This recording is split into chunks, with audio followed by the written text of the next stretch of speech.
Hello everyone, मैं आकृति Pandey and I'm back again with another presentation, Childhood on an Alarming Stage. आप मेरा video और ज़्यादा वीडियो देखने के लिए प्लीज़ मेरे चैनल को सब्सक्राइब करें, लाइक करें एंड शेयर करें.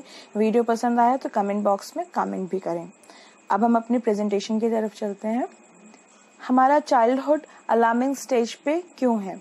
आज के डेट में कंपटीशन बहुत ज़्यादा बढ़ गया है. इस वजह से गार्जियंस ने अपने कई सारे रूल बुक और कई सारे इंस्ट्रक्शंस गाइडलाइंस बना रखे हैं. बच्चों को किनके साथ बात करनी है, किनके साथ खेलना है, क्या पढ़ना है, कितना स्कोर करना है, कौन सा सब्जेक्ट पढ़ना है. अनफॉर्चुनेटली ऐसा कोई भी रूल बुक कहीं पर भी एग्जिस्ट करता नहीं जो कि गार्जियन ने खुद से बना रखे हैं. बट मेरे पास कुछ सजेशंस जरूर हैं. इन सारे रूल बुक की वजह से कई सारे प्रॉब्लम्स आ रही हैं बच्चों के अंदर. वो बिहेवियरल प्रॉब्लम्स हैं. उनके एक लिस्ट है मेरे पास जिनके वजह से आज गार्जियन बहुत ज्यादा परेशान होते चले जा रहे हैं. ये बिहेवियरल डिसऑर्डर्स होते हैं. कुछ बच्चे एक्सट्रीमली डिफिकल्ट और चैलेंजिंग होते हैं. वो आउट ऑफ द नॉर्म होते हैं जिनको कि गार्जियन संभाल नहीं पाते हैं. कई बार गर्ल्स से कंपैरिजन में बॉयज बहुत ज्यादा बिहेवियरली डिसऑर्डर्ड होते हैं और उनको कंट्रोल कर पाना काफी ज्यादा मुश्किल होता है. बिहेवियरल डिसऑर्डर 3 तरह के होते हैं. ओडीडी, अपोजिशनल डिफेंस डिसऑर्डर, फिर कंडक्ट डिसऑर्डर, देन एडीएसडी जो कि आज के डेट में बहुत ज्यादा काफी बच्चों में पाया जा रहा है, छोटे बड़े हर बच्चे में. बिहेवियरल डिसऑर्डर्स होते क्या हैं? बिहेवियरल डिसऑर्डर्स वो डिसरप्टिव बिहेवियर होते हैं जिनके वजह से गार्जियन को बच्चों का मेंटल हेल्थ असेसमेंट और उसकी ट्रीटमेंट कराने के लिए स्कूल से और कॉलेजेस से गाइडलाइंस दी जा रही हैं. क्योंकि अगर ये बिहेवियरल डिसऑर्डर्स अनट्रीटेड रह जाएं, उनकी ट्रीटमेंट प्रॉपर ना हो बच्चे में ही, तो इसका नेगेटिव इफेक्ट बच्चे के आगे की लाइफ में बहुत ज्यादा पड़ता है. जैसे उनकी अपनी वो जॉब होल्ड नहीं कर पाते हैं और एक प्रॉपर रिलेशनशिप, प्रोलॉन्ग रिलेशनशिप को मेंटेन नहीं कर पाते हैं. टाइप्स ऑफ बिहेवियरल डिसऑर्डर्स को अगर हम समझें, attention deficit hyper activity disorder में बच्चे बहुत ज्यादा हाइपर एक्टिव होते हैं. पढ़ाई में उनका मन नहीं लगता है, चिड़चिड़े होते हैं, झगड़ालू होते हैं. उनका पेरेंट्स के ऊपर भी उनका हाथ उठ जाता है. वो कहीं पर भी एडजस्ट नहीं कर पाते हैं. वो अपनी मन का करते हैं और उनका पढ़ाई से बिल्कुल भी नाता नहीं रहता है. अपोजिशनल डिफेंस डिसऑर्डर में क्या होता है, आप जो भी बोलेंगे उसका जस्ट वो ऑपोजिट करेंगे. ऑटिज्म स्पेक्ट्रम डिसऑर्डर में ऐसे बच्चे होते हैं जिनका सोशल इंटरेक्शन इनको डिसऑर्डर होता है. ये सोशली इंटरेक्टेड नहीं होते हैं, ये खुद में खेलते हैं. इनके सिबलिंग्स भी होते हैं तो ये उनके साथ भी इंटरेक्ट नहीं करते हैं, अपना अलग रहते हैं, ये अपनी एक अलग दुनिया में रहते हैं. ऐसे बच्चे जनरली क्रिएटिव बहुत ज्यादा होते हैं और ये जो भी करते हैं ये खुद में करते हैं. कुछ एंजाइटी डिसऑर्डर्स भी होते हैं. कुछ बच्चों के अंदर बहुत ज्यादा एंजाइटी होती है, स्टडी मटेरियल समझ में नहीं आता है और वो कई तरीके के फिजिकल सिम्टम्स के थ्रू जो है अपनी एंजाइटी को अपना रूल आउट करते हैं. फिर डिप्रेशन है. देन बाइपोलर डिसऑर्डर, अकेले में रहना, बंद कमरे में रहना, चुपचाप रहना, किसी से बात नहीं करना, किसी से कोई भी चीजें शेयर नहीं करना, पेरेंट्स से मिसबिहेव करना. लर्निंग डिसऑर्डर आज के डेट में बहुत ज्यादा हो रहा है. बच्चे मोबाइल के टच में आ जाते हैं जब उनका लर्निंग एज स्टार्ट होता है, जहां से उनकी लैंग्वेज इंस्टॉलेशन शुरू होती है, वहीं से बच्चे मोबाइल के टच में आते हैं.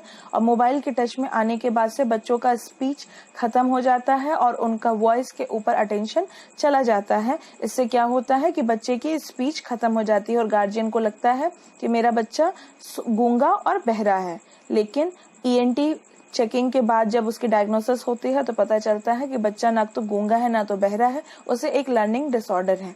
देन आता है कंडक्ट डिसऑर्डर. इन बिहेवियरल डिसऑर्डर्स के कुछ कॉमन सिम्टम्स भी होते हैं, जैसे इनके अंदर फिजिकल इलनेस बनी रहती है, कोई भी काम नहीं कर पाते हैं, ये मैलन्यूट्रिटिव होते हैं, इनका ब्रेन भी जनरली डैमेज्ड होता है, इनका आईक्यू असेसमेंट हमेशा नीचे होता है. कुछ हेरिडिटरी फैक्टर्स भी होते हैं जो कि हमारे अंदर इनकलकेट होते चले जाते हैं. कुछ और भी फैक्टर्स ऐसे हैं जिससे हमारे बिहेवियरल डिसऑर्डर्स जो है एसोसिएटेड है, जैसे पेरेंट्स का डिवोर्स होना, हमेशा घर में इमोशनली अपसेट एनवायरनमेंट बने रहना, पेरेंट्स का आपस में अच्छा इंटरेक्शन ना होना, अनहेल्दी इनकंसिस्टेंट डिसिप्लिन लाइफस्टाइल होना, बच्चों की स्कूलिंग और एजुकेशन कैसी है उसके तरफ पुअर एटीट्यूड होना. पेरेंट्स कई बार ध्यान ही नहीं देते हैं कि बच्चा मेरा स्कूल जा रहा है या नहीं, का होमवर्क कर रहा है या नहीं. तो ऐसी कंडीशन में भी एक टाइम के बाद बच्चों के अंदर बिहेवियरल डिसऑर्डर आने लगते हैं. इनके फिजिकल सिम्टम्स क्या होते हैं? इनमें कई बार बच्चों के अंदर फीवर होता है, स्किन रैशेस होती हैं, हेडेक होती हैं, बहुत ज़्यादा गुस्सा या चिड़चिड़ापन होता है। कई बार जो बच्चे समझदार हैं इनके अंदर सब्सटेंस अब्यूज़ की भी प्रॉब्लम आती है, और इसके जो फिजिकल सिम्टम्स आते हैं उसमें होती है burned finger tips, shakings, hand and leg feet leg shaking होगी, ब्लड शॉट आईज होंगे, ये सारे सिम्टम्स होते हैं। अब इनके short term and long term effects क्या होते हैं? अगर इन बिहेवियरल डिसऑर्डर को अनट्रीटेड छोड़ दिया गया है तो इसके काफ़ी ज़्यादा नेगेटिव इफेक्ट बहुत ज़्यादा पाए जाते हैं। कुछ तो तुरंत देखने को मिलते हैं और कुछ लॉन्ग टर्म एज के बाद दिखाई देने लगता है।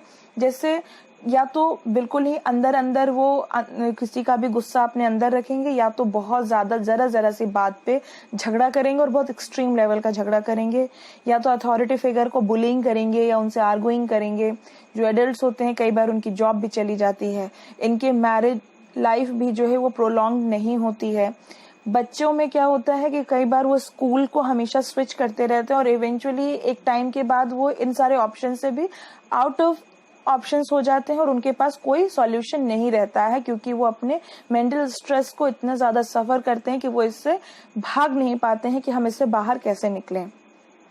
इसकी ट्रीटमेंट होती है मॉडिफाइंग ड्रग ऑप्शंस से। इसके कुछ पॉसिबल ऑप्शंस भी हैं, लेकिन इन ड्रग्स से इनका कंट्रोल तो होता है, बट इसके साथ साथ कई सारे साइड इफेक्ट्स भी आ जाते हैं। जैसे इनके अंदर एग्रीवेट सीजर कंडीशंस आ जाती हैं, ये इंसोम्निक होते हैं, बच्चे सोते नहीं हैं एक टाइम तक, स्टार्टिंग में तो सोएंगे, बाद में इनकी नींद खत्म हो जाएगी।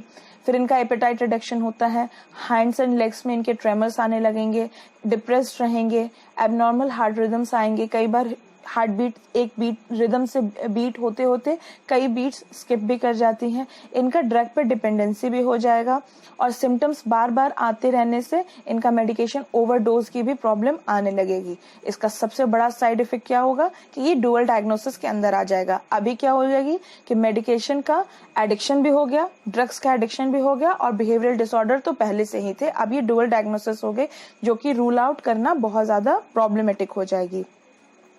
नेशनल मेंटल हेल्थ 2016 ने बताया कि इंडियन कल्चरल बैकग्राउंड में 80% बिहेवियरल डिसऑर्डर्स पाए जा रहे हैं, जिसके अंदर इंक्लूड किया उन्होंने मेंटल हेल्थ को, लर्निंग डिसऑर्डर को और क्रॉनिक मेंटल डिसऑर्डर्स को। अब अगर हम इसको बिहेवियरल डिसऑर्डर्स को आउट ऑफ द मेडिकेशन अगर हम इसको ट्रीट करना चाहें तो हम कैसे करेंगे? इसमें सबसे बड़ा रोल होता है पेरेंट्स का और टीचर्स का।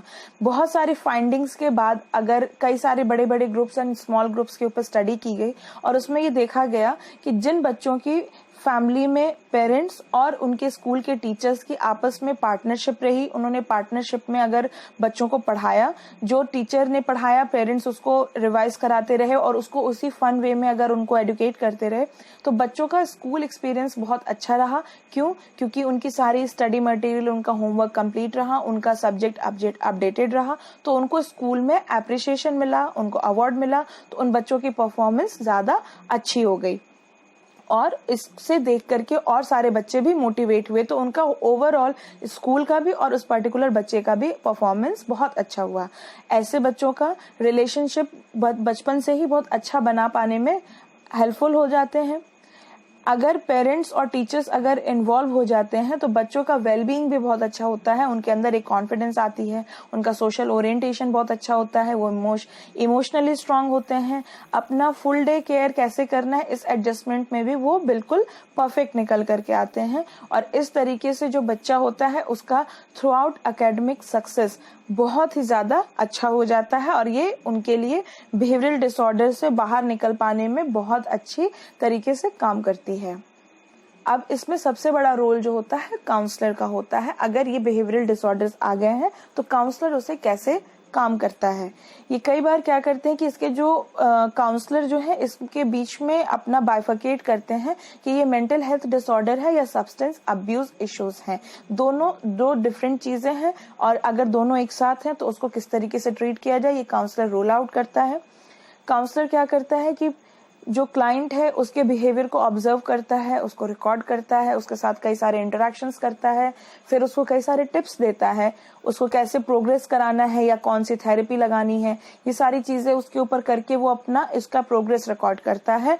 फिर उसके बाद से उसके ट्रीटमेंट प्लान में खुद को भी पार्टिसिपेट करता है और बच्चे को भी इंटरेक्ट कराता है ताकि वो अच्छे से रूल आउट कर सके। इसमें कई सारे सेशंस होते हैं, एक सेशन में रिकवरी नहीं होती है। कई सारे सेशंस के बाद जो है पेशेंट को क्या किया जाता है कि या तो इंडिविजुअली या फिर ग्रुप मींस उसके फैमिली के साथ, उसके सिबलिंग्स के साथ उसकी एडजस्टमेंट कैसी होनी चाहिए, उसके टीचर के साथ, कुछ जो क्लोज फ्रेंड्स हैं, ऐसी ग्रुप सेटिंग बनाई जाती है। और इस सेशंस में भी कई सारे सेशंस के बाद उनकी एडजस्टमेंट को बताया जाता है कि आपको इस बच्चे के साथ या अपने फ्रेंड के साथ, भाई या बहन के साथ या स्टूडेंट के साथ किस तरीके से बिहेव करना है।